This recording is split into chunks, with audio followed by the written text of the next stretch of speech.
Nggak ada itu barang itu. Nggak ada itu. Kematian ini adalah otoritasnya Tuhan. Jangan dipelintir-pelintir oleh mereka yang menggunakan lambang ular. Nah, lambang ular. Itu adalah kode, simbol dari mereka. Dan semoga Allah Subhanahu wa ta'ala menghancurkan sehancur-hancurnya para pelaku pembantaian 6 syuhada pengawal kami dan yang memerintahkannya, serta para aktor intelektualnya juga yang merestuinya, dan semua yang terlibat dalam pembantaian sadis dan brutal tersebut secara langsung maupun tidak langsung. Allahumma dammirhum tadmira waqtulhum badada wala tughadir minhum ahada ya qawi ya matin ya muntaqim amin ya rabbal alamin. Allahu Akbar, Allahu Akbar. Baju koko Habaib Putih present Al-Godi.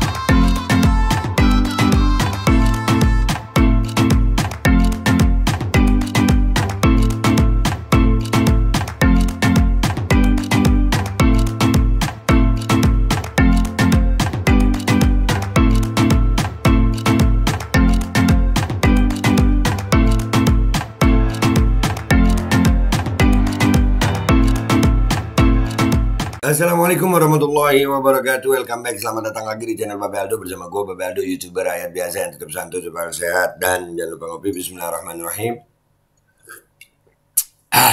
Alhamdulillah rabbil alamin, wassalatu wassalamu ala sayyidil mursalin sayyidina Muhammadin wa ala alihi washabihi ajma'in. Rabbi shrah li sadri wa yassir li amri wahlul 'uqdatam min lisani yafqahu qawli bi janabi wa ali. Salam revolusi akhlak, semangat revolusi akhlak. Semoga akhlak kita jadi lebih baik hari ini dibanding kemarin. Panjang umur, perjuangan, merdeka, Allahu Akbar. Salam sejahtera bagi seluruh rakyat Indonesia dimanapun kalian berada. Semoga kalian semuanya dalam keadaan sehat walafiat, tidak kurang suatu apapun. Dan mudah-mudahan ya Rabb, kalau ada yang sakit dari kalian itu menjadi sakit penghapus dosa, penambah pahala, sakit yang insya Allah segera disehatkan oleh Allah SWT dalam sehat yang manfaat. Amin ya Rabbal Alamin. Oke guys, jangan lupa cek deskripsi video, di situ ada link untuk merchandise Babe Aldo Shop. Langsung check it out guys. Oke guys. Nah, sekarang kita masuk ke konten guys. Jadi guys, masih seputaran keimanan ini ya. Undang-undang kesehatan itu kan kita udah ngebahas itu ya. Ini kan benar-benar udah kayak benar-benar kita ini di akhir zaman ini, keimanan kita ini kekuatannya cuma iman aja lagi. Dan ini guys, ini melanda semua umat beragama. Kemarin kita udah ngebahas ya, Syekh Imran Hussein dari sisi Islam. Nah ini ada dari sisi non-muslim, baik lokal maupun internasional juga gue gabungin. Ini ada video dari asing ya guys ya. Dari asing, gue nggak tahu nih orang siapa, tapi kata-katanya bener-bener buat gue nih ya. Ini dari sisi keimanan non-muslim ya. Gue berharap saudara-saudara sebangsa gue yang non-muslim di Indonesia juga bisa memperjuangkan imannya gitu. Jangan cuman karena ini kita, musuh kita adalah orang-orang yang nggak percaya Tuhan. Musuh kita ini adalah orang-orang yang nggak percaya negeri akhirat. Musuh kita ini adalah orang-orang yang cuma cinta sama kehidupan dunia, seolah-olah mereka nggak bakal mati gitu. Nah, andai kata kita berbeda keimanan tentang akhirat, minimal kita punya sama apa ya, keyakinan yang sama bahwasanya kita akan hidup setelah kita mati. Orang yang punya keyakinan bahwasanya akan ada kehidupan setelah kematian, itu adalah orang yang apa ya, hidupnya di dunia itu pasti dia akan hati-hati karena dia merasa akan bertanggung jawab dengan kehidupan setelah kematian, entah itu surga atau neraka gitu. Nah orang-orang yang sekarang musuh kita adalah orang-orang yang nggak percaya itu. Jadi ini gua ngangkat nih ya dari sisi non muslim, tapi gua respect sama mereka karena mereka mau memperjuangkan keimanan mereka. Oke, kita lihat yang pertama ini dari luar nih. Oke, Bismillahirrahmanirrahim. Ini dari sisi non muslim ya, tapi gue memulai segala sesuatunya tetap gue muslim gitu. Gue pernah berbicara supaya nggak salah paham nih, ini harus gue terangin. Gue pernah berbicara sama saudara-saudara gue sebangsa setanah air yang beda keyakinan, beda keimanan, dan gue kumpul sama mereka. Ya, artinya memperjuangkan keimanan bukan berarti memaksakan keimanan gitu. Kalian silakan beriman dengan Tuhan yang kalian yakini, agama yang kalian yakini. Gue gak akan memaksakan Islam menjadi agama kalian. Kalian pun gak perlu memaksakan agama kalian kepada gue. Tapi kita saling respect, saling berjuang sama-sama selama kita hidup di dunia. untuk memperjuangkan keimanan kita ini. Oke? Kita dengarkan yang pertama nih. Bismillahirrahmanirrahim. If I was the devil, my first victim would be the kids. Kalau gue nih setan, korban pertama gue, kata dia, itu pasti anak-anak. Anak-anak itu korban gue. From the moment they left their mother's precious wombs and were born, I would condition them to see racial division as a norm. Nah, dari mulai pertama dia keluar dari kandungan ibunya, aku akan membuat anak-anak ini, kata si setan nih, ya, membuat anak-anak ini menjadi apa ya, berbeda-beda dengan rasis. Nah, lu kalau sekarang di Indonesia ada rasis-rasis tuh, orang-orang yang ngomongin pribumi, aman apa rasis, didikan setan. Iya, jadi kita dibedain sama ras-ras gitu, padahal kita sama-sama hamba Allah, kita sama-sama ciptaan Allah. Itu kelakuan setan rasis itu. Lanjut. I wouldn't stop till I've stripped their innocence, divide and conquer. It's the oldest trick in the book of Genesis. And see, as they grew up, I would continue my infiltration. Begitu mereka tumbuh, aku akan lanjutkan infiltrasiku, pengaruhku. Ya, kalau gua nerjemahinnya ada yang kelewat, kalian yang lebih jago tambahin di bawah. 12 years, I would steal their hearts and minds from them and call it education. Pendidikan yang salah itu bisa jadi jalan setan. Lu lihat sekarang pendidikan di Indonesia ini gimana? Anak-anak kita makin dijauhkan dari agama. Anak-anak kita ini pokoknya sekarang ini urusannya sama nilai-nilai aja. Ya, nggak ada kenal agama, nggak ada. Bahkan sudah ada wacana pelajaran agama mau dihilangkan ya. Katanya pendidikan. Nih, buat kalian ya. Kemarin gua angkat tuh kan ya. Pungli di sekolah-sekolah, katanya penting pendidikan. Gimana mau penting itu pendidikan kalau dari awal masuknya dia udah pungli, udah nggak berkah. Yang lebih parahnya lagi yang begitu yang mulai gurunya. Kalau gurunya udah punya mental begitu, gimana ilmunya? Nah, pendidikan barat ini itu termasuk salah satu propaganda setan. If I was the devil, my next victim will be women. Kalau aku ini setan, katanya, kalau aku ini iblis, maka korban berikutnya setelah anak-anak adalah perempuan. Make old, out-of-touch men control women's bodies and rights. What better way to curse God than to disrespect the very bringers of life? Dia akan mempengaruhi perempuan, ya, sampai bisa mengutuk Tuhan dengan kelakuan perempuan nih. Speaking of God, if I was the devil when it comes to religion, I put my plan together perfectly. And on the other 6 days, I'd make you worship me. In the form of money, fame, lust, and greed. To my religion, I wouldn't need to convert you. I turn it. Kalau udah berhubungan sama agama, kalian dibuat 6 hari, nggak perlu nginget aku. Ya, kalau di dalam Muslim ya untung kalau dalam Muslim ini sehari 5 kali udah nggak ada ya. Sehari 5 kali aja kagak ada gitu nih inget Allah nih, sholat. Nih lihat nih. Ini agama lain sayang. Tapi mereka memperjuangkan keimanan. Ini salah satu cara dakwah mereka untuk membuat orang itu beriman gitu. Dan mereka itu, kalau aku ini setan, lagi dibongkar bocorannya setan ini. Dan kita Muslim juga sama ini. Ayo perjuangkan iman kalian. 10 Commandments to the 10 Suggestions. Nah, tadi ada yang kelewat gue. Ya, agama itu kalah sama fame, ya, uang. Nah, kalau di dalam Islam itu namanya hubbul jah kalau fame itu. Apa cinta popularitas. Ya. Uang hubbud dunia, udah ada. Kalau udah popularitas dunia, mau ulama apapun ya KO juga sama itu. Mudah-mudahan kita selamat. Nih lihat nih, ini non Muslim nih ngomong begini nih. Gue respect banget nih, mereka mau memperjuangkan keimanannya sampai begitu. Gue malu sebagai Muslim kalau gue nggak memperjuangkan keimanan gue seperti ini. I give you just enough religion to hate each other, but not enough to love each other. Kata setan, aku beda-bedakan agama-agama ini. Ya, kalau dia jadi setan dia bilang itu ya, aku beda-bedakan agama ini untuk saling benci satu sama lain dan kurang untuk saling cinta sama lain.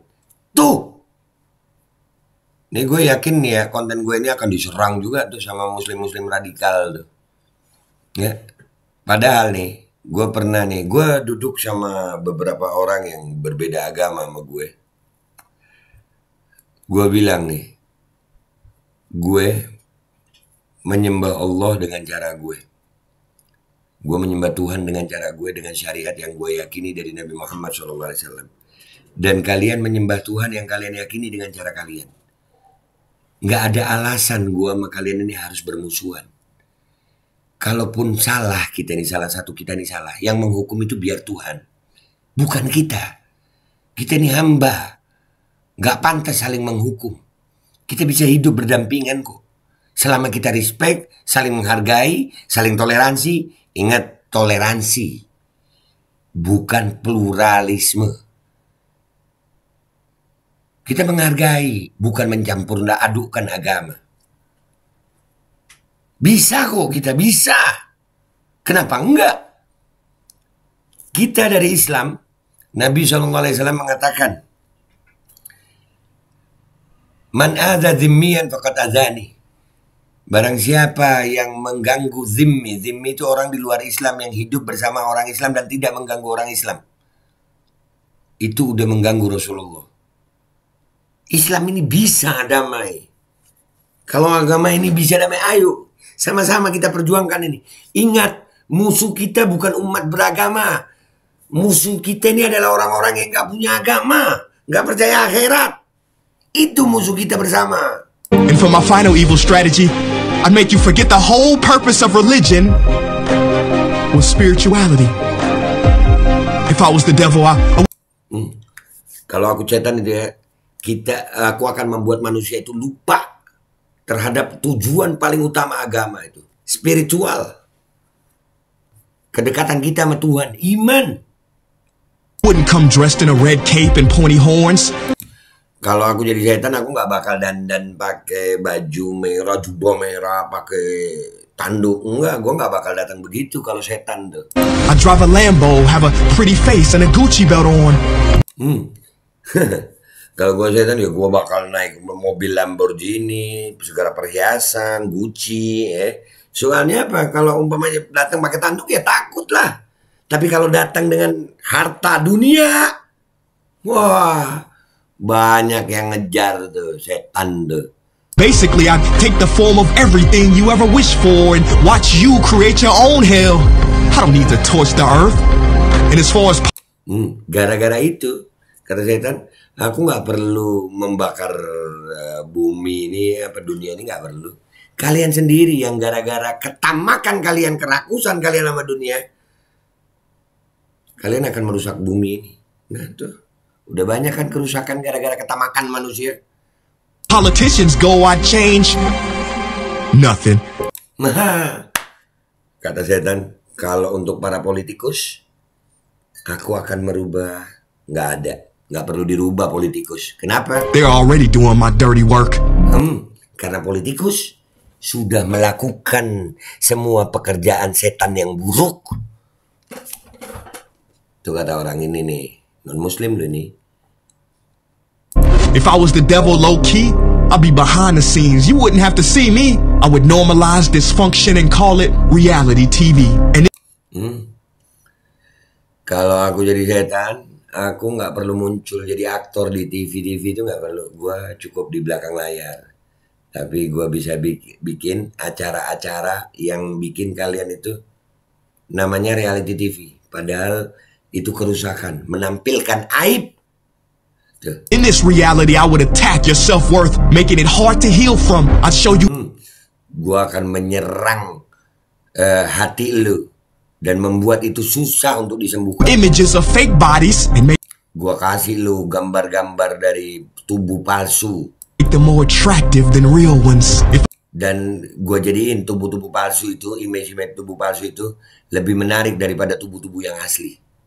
I was the devil, I'd make you pray to technology. Kalau aku jadi setan, kata dia nih, aku akan buat kalian menghamba kepada teknologi. Tuh, handphone. and idolize those who created. I'd make clout the #1 drug and steal millions of lost souls as they chased it.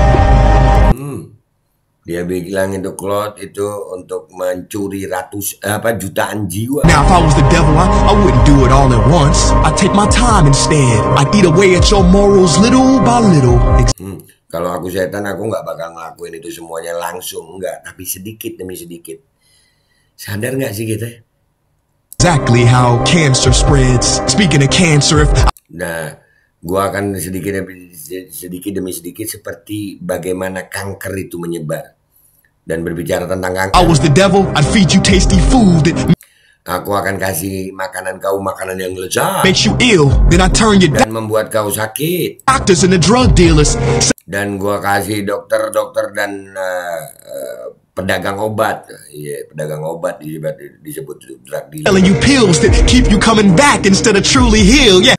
Nah, yang akan ngasih lu obat bukan untuk menyembuhkan lu, tapi membuat lu kembali lagi untuk beli obat itu. If I was Lucifer, Kalau aku Lucifer itu iblis ya, iblis. then I'd know life and death are in the tongue. If I was the devil, I'd show you how to really flex. I would release pandemics on the world to get Aku akan lepaskan pandemik di dunia. Loh, kerjaan iblis ternyata ya pandemi itu ya. people the chance to really care for each other and then sit back and laugh as they exploited and became scared of each other. Akan dijadikan pandemi itu menakutkan bagi sebagian, ya, menakutkan bagi sebagian dan menguntungkan dan membahagiakan bagi sebagian. Itu ada nggak kemarin pandemi begitu? Benar juga. Basically, if I was the devil, I'd keep doing what I'm doing. Kalau gua setan, gua akan lakukan apa yang gua lakukan. Tetap God is my witness. How Tuhan adalah saksi. already control your systems. Don't try to fight against this. Kata setan nih ya, gua kontrol sistem nih. Jangan coba-coba ngelawan lu. For my last trick, I would make smart people like you doubt. Dan untuk trik terakhir, tipuan terakhir, gua akan buat orang-orang yang pinter kayak lu, Whether I ever existed. setan itu, iblis itu dan pasukannya akan membuat orang-orang pinter itu berpikir bahwasanya setan itu ada apa nggak ada gitu. Jadi orang-orang pinter udah nggak mikir bahwasanya setan itu nggak ada. Dah. Ya guys, ini versi non-muslim ngomong begini ya. Kalau kita hubungkan sama Islam, wah ya jelas. Padahal Allah udah ngingetin nih. Berapa banyak dari kita dari Islam ini ya. Dari Islam. Kita sering baca Yasin ya. Kan ada tuh di Yasin. Alam ahad ilaikum ya bani Adam an la ta'budu syaitan. Innahu lakum aduwwum mubin. Hah? Udah Allah ingatin. Wahai anak Adam, wahai manusia, jangan menghamba kepada setan. Setan itu musuh yang nyata. Tapi berapa banyak dari kita memang lupa kalau kita mau ngelakuin apa sesuatu itu ada syaitan di situ. Padahal Allah udah bilang itu musuh yang nyata. Dan syaitan itu dia nggak pernah tidur. Tujuannya cuma satu, menyesatkan kita. Dia istiqomah. Dia nggak gila dunia, dia nggak gila harta, dia nggak punya syahwat lain. Tujuannya, dan setan itu tahu ada Tuhan. Ya, gue ingat Habib Rizik ngomong ya. Karena Habib Rizik, setan itu habis jerumusin manusia, dia nggak tanggung jawab gitu.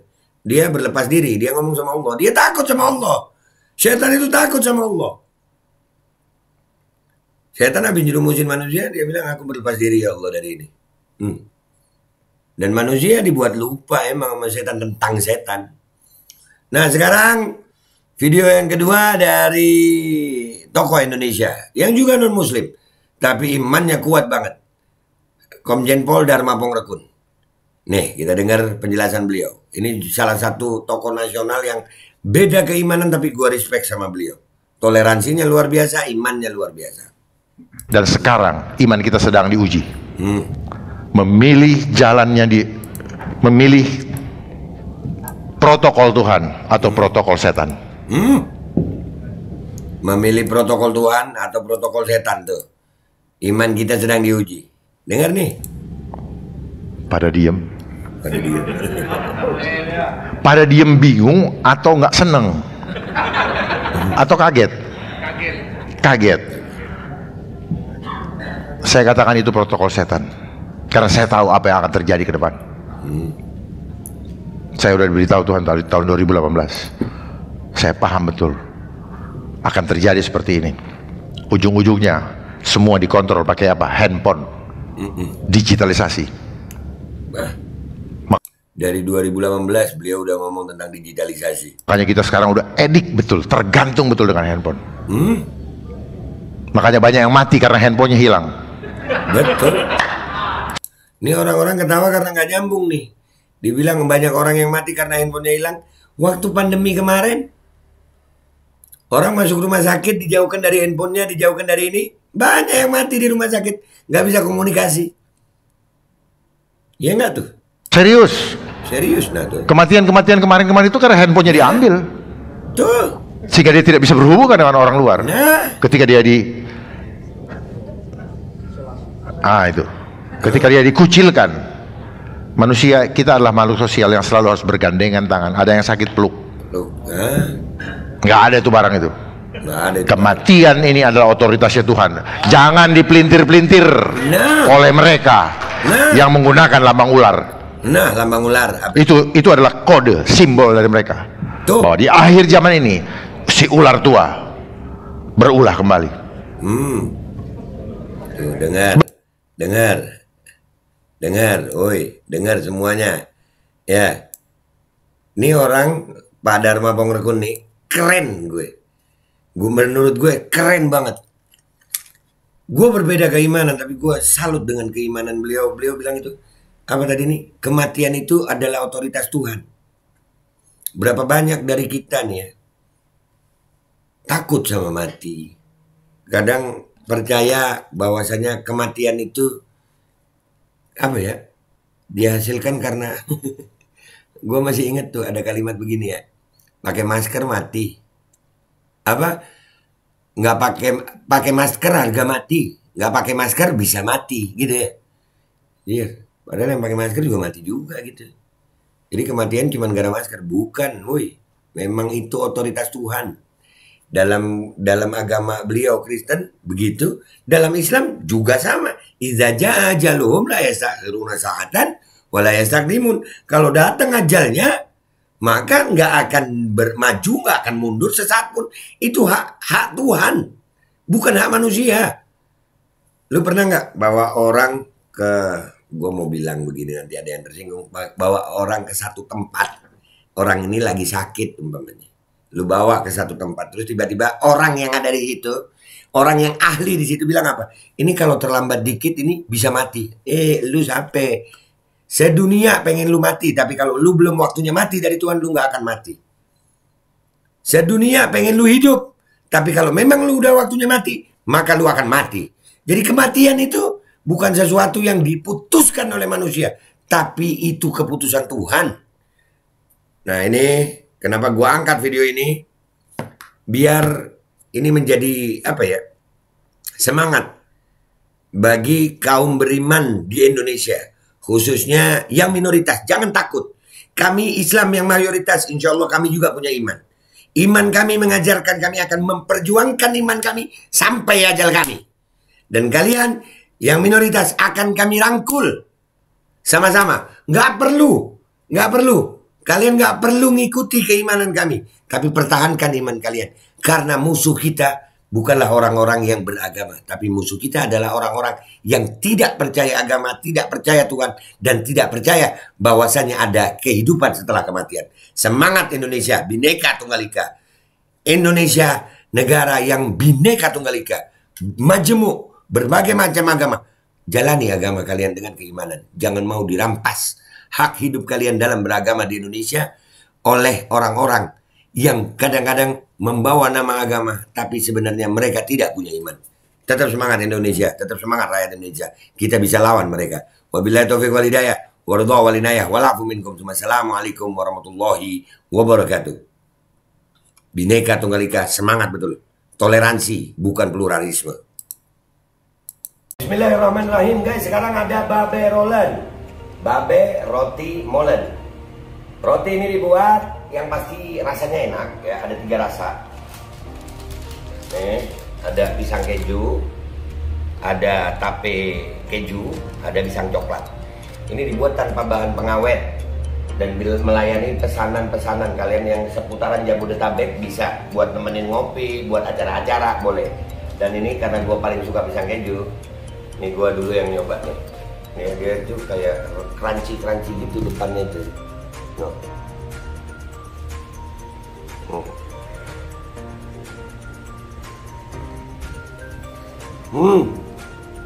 Lu tahu kerannya di depan nih, terus di dalamnya empuk. Ya Allah. Udah nggak usah lama-lama, lu kalau kepingin langsung pesen aja, itu ada nomor WA-nya, nanti gua kalau cantumin, ada juga IG-nya, langsung pesen, murah. Cuman nanti dia tanya itu 35.000 kalau nggak salah, ya.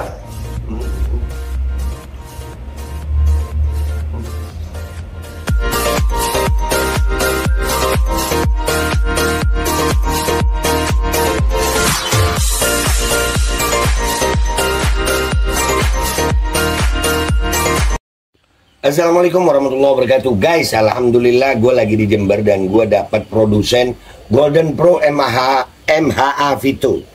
Ini guys, bahan-bahannya itu di dalamnya ada jintan hitam, ada broto wali, ada sambiloto, ada jahe, pegagan, ada madu hitam, ada propolis dan probiotik. Dan ini alhamdulillah gue udah berapa hari ya? 4 hari gue nyoba ini. Ini langsung aja guys, dia madunya madu hitam ya. Ya, bukan madu bini, bukan madu hitam. Ini untuk obat dan untuk imunitas tubuh. Alhamdulillah kemarin gua badan-badan gak enak, gua pakai sehari 3 kali nih produk. Cuman ditetesin di bawah lidah kayak begini. Jangan lupa bismillah, tapi bismillah sama sholawat. Allahumma sholli ala sayyidina Muhammad dan sayyidina Muhammad.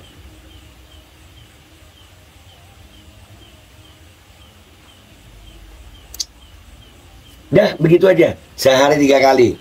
Kalian langsung hubungi nomor yang tertera di bawah ini.